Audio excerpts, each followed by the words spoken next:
Okay. Vita. I'm gonna show y'all boys one. What's the deal, baby? You already know it is the big boss hog. Boss dog cake poke through the door. Hit a top this boxer. What's good with you? What's good with you? What's good with you? Boy, just put up to the gym, man. Remember, tough times don't last, but good people do. You need to talk to somebody, call that mental health hotline. Know what I'm talking about? It's going down like this and like that. How y'all doing this morning, man? It's a beautiful day in this Texas. It's cloudy, but you know, hey, that's the nature of the beast, man. Terence Crawford, let's talk about it, right? I made a video saying Terence Crawford cannot be trusted, right? Which is a known fact. But the Bud Buddies, you know, they was upset. Well, he did say that he was gonna beat L. Spence, and he did it. Facts. One truth out of 1,000 lies. What we talking about? So now he's solid because he told, for the first time in his career, he told one truth. Man, stop playing with me, bro. Y'all don't want to go there with me, dog. All right? I keep telling y'all, man, at the end of the day, look. And the title of this video going to be called One Truth Out of 1,000 Lies. Terence Crawford is a hell of a fighter.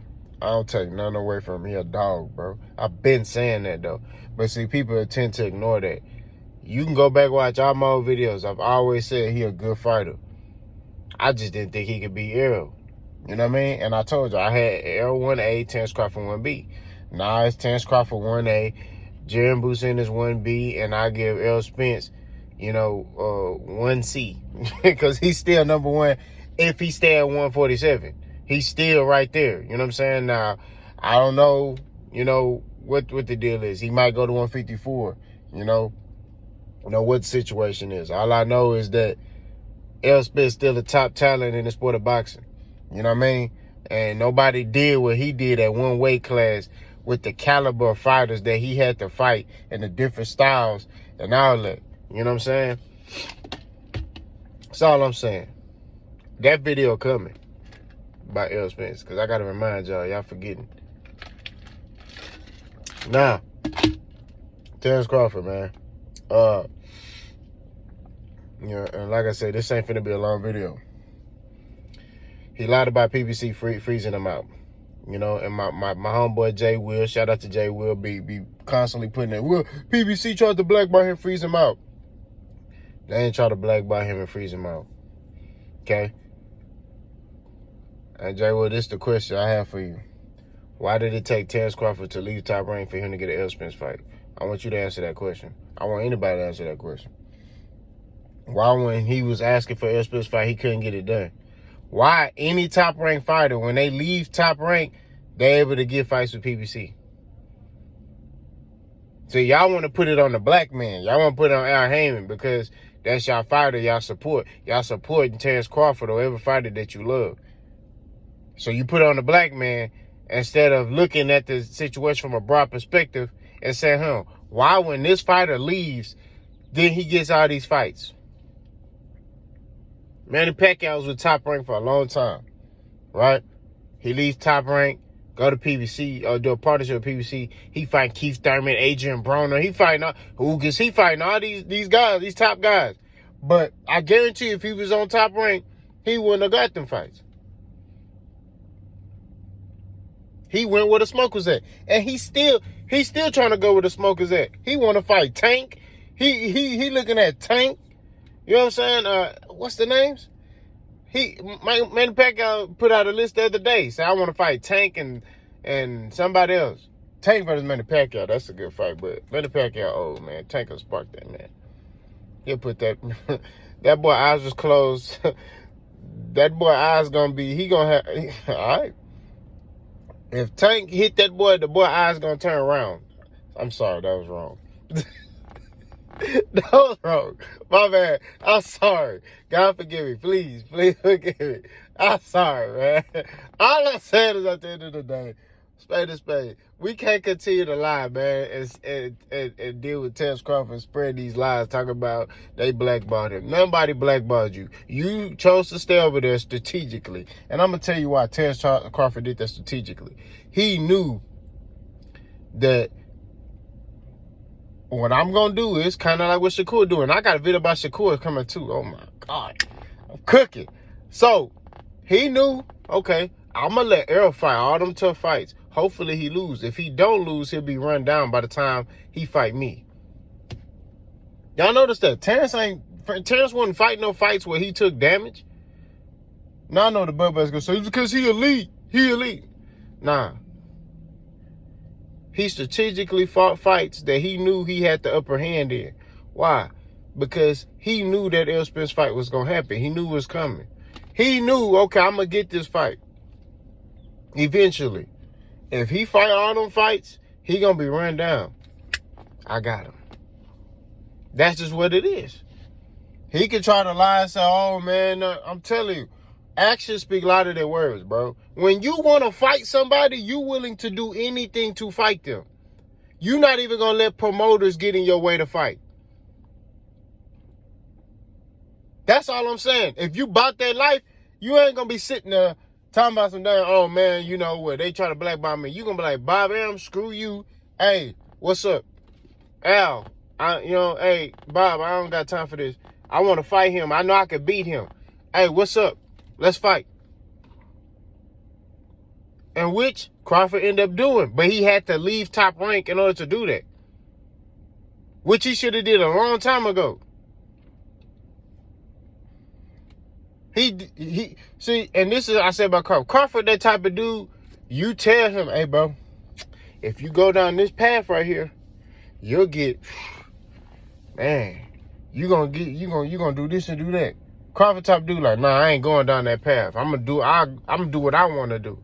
Then he go down his path, and then he bump his head and do all that. Then eventually he go down your path, but he gonna make it in a way where it was his decision. Like, nah, I made this decision to go down this path. It ain't because of you. It ain't because of what you told me. That's how Crawford is. He's stubborn. He should have did that a long time ago. This fight would have been a long time ago.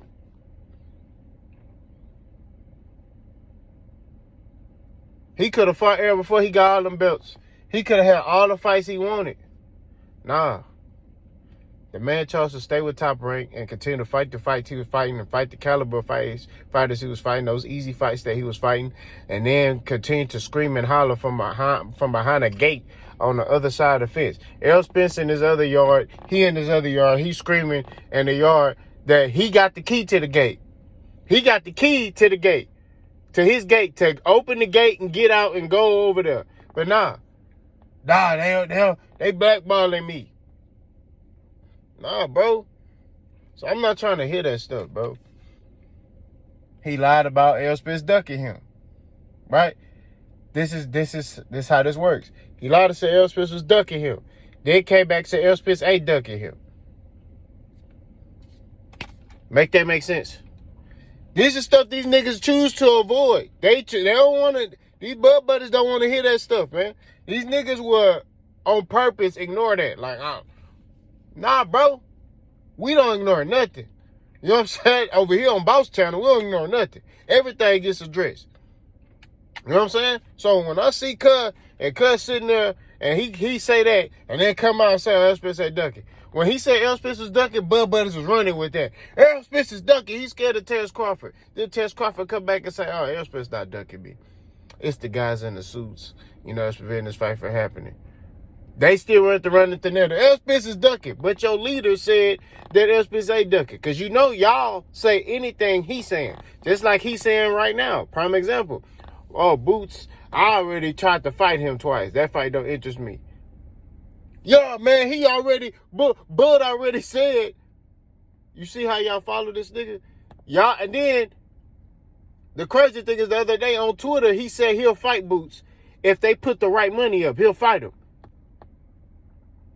But y'all still holding on with that narrative that you see how this nigga contradicts himself?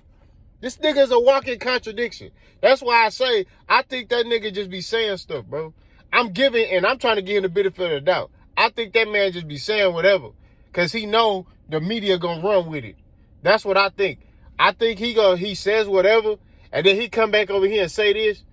That's what he do. You know what I mean? He just like, yeah, I'm gonna say this, man. These niggas gonna run with that. I'm telling you, that's what Cud doing, bro. But it's like,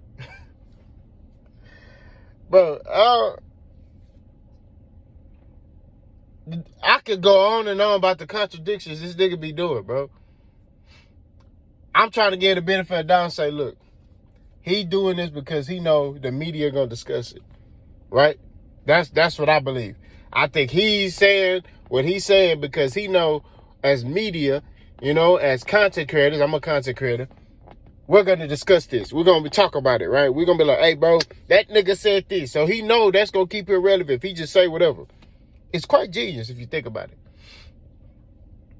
Because it keeps him relevant. You know what I mean? It keeps him, you know what I mean? Because think about it, Crawford never used to talk at first. Then he started talking a lot. Then it's like, oh, he's saying all this fugazi, weird stuff. You like, nigga, huh? So I don't know, man. All I'm saying is at the end of the day, keep it at 1,000. When you come on, boss, trying to make sure you have your ducks in a row, or you getting body bagged and toe tagged. Yeah, let me know what y'all think. Boss gone.